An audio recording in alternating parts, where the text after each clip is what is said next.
But electric arcs aren't the only way to make a weld. In fact, others are a real blast.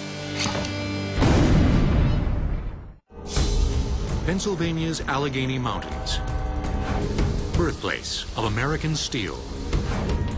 Here in the hillsides that surround historic mill towns, the most powerful welding process of all occurs, more than half a mile underground.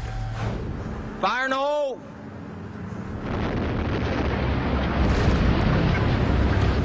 It's called explosion welding. And with a force measured in millions of pounds per square inch, explosion welding does what no other welding method can. Join nearly every kind of metal together, no matter the type or composition. Explosion welding allows highly dissimilar metals such as aluminum, carbon steel, alloy steel, stainless steels, alloys of copper, all can be welded to one another. The result? A single welded piece known as clad that combines the best characteristics of each metal involved. Wherever there is high heat, intense pressure, or corrosive liquids and gases, clad is probably there. It could be a column, it could be a heat exchanger, it could be a horizontal tank, but when you see a chemical complex or an oil refinery, there'll be a lot of clad metal in there. To create an explosion weld, two large pieces of metal are stacked atop one another, then covered with a high-powered explosive.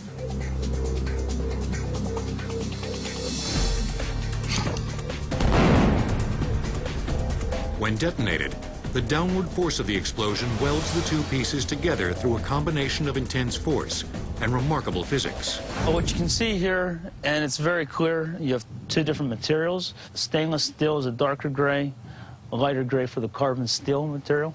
The detonation was initiated at this point, and you can see the deformation from our initiator. That starts the explosion, and the explosion rolls across the entire top surface of the plate, zipping the two together.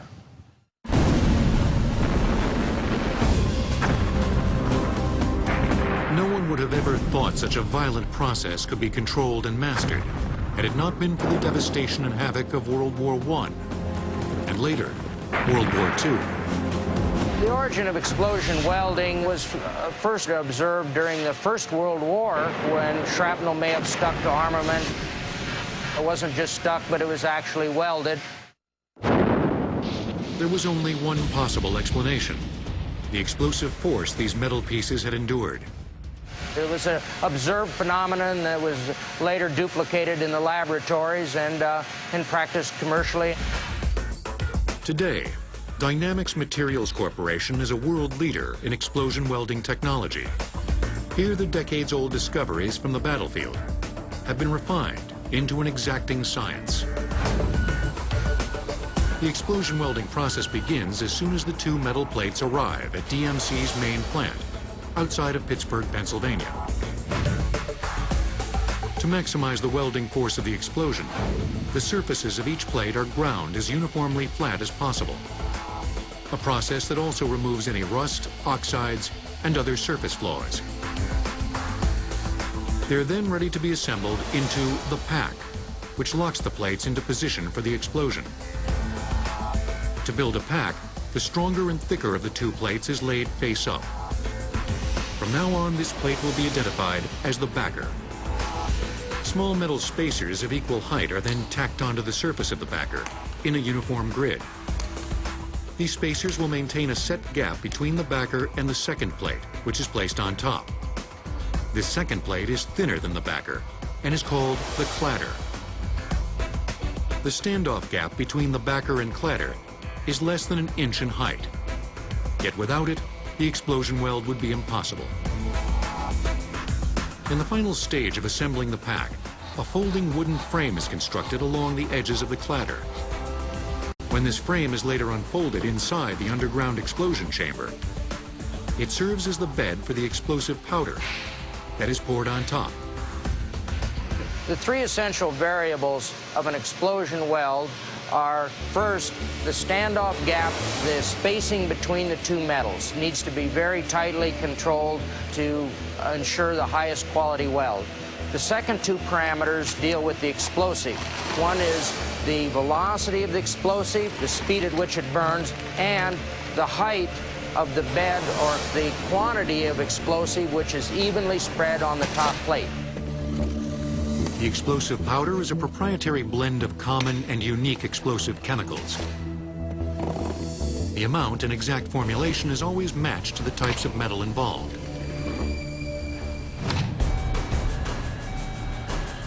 Once the pack is set, everyone evacuates the chamber except the blaster in charge, who remains to wire the detonator. He will be the last to leave the chamber. After all personnel are accounted for, the blaster connects his initiator switch to the detonator wires and fires the explosion. Fire no! The explosion is detonated from one edge of the cladder and moves across the upper level of the pack at a uniform speed. This explosive front progressively drives the cladder plate downward toward the backer at the slight collision angle caused by the standoff gap. Forward of the collision point, air is forced out of the gap at high velocity. All oxides and impurities are expelled, rendering the plate surfaces metallurgically pure and ideal for a weld. As the backer and cladder collide, the weld is created nearly instantaneously across the entire surface of the plate.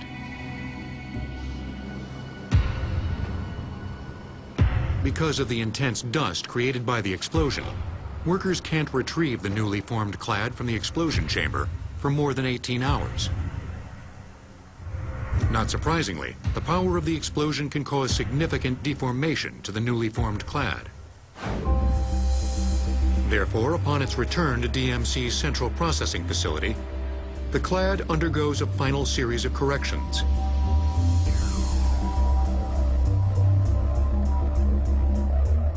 These include heating the clad in an oven that causes the metals to soften slightly. This relieves stress from the blunt force of the explosion's impact. Any bowing or misshapen curves are flattened out by either a 3 million pound press or, for thinner clad, by a series of rollers known as levelers. Finally, before the material is shipped, stringent testing is conducted to ensure a solid weld between the two plates. There's a lot of testing because generally these metals will go into a very high pressure vessel. The stakes are extremely high if there's a failure.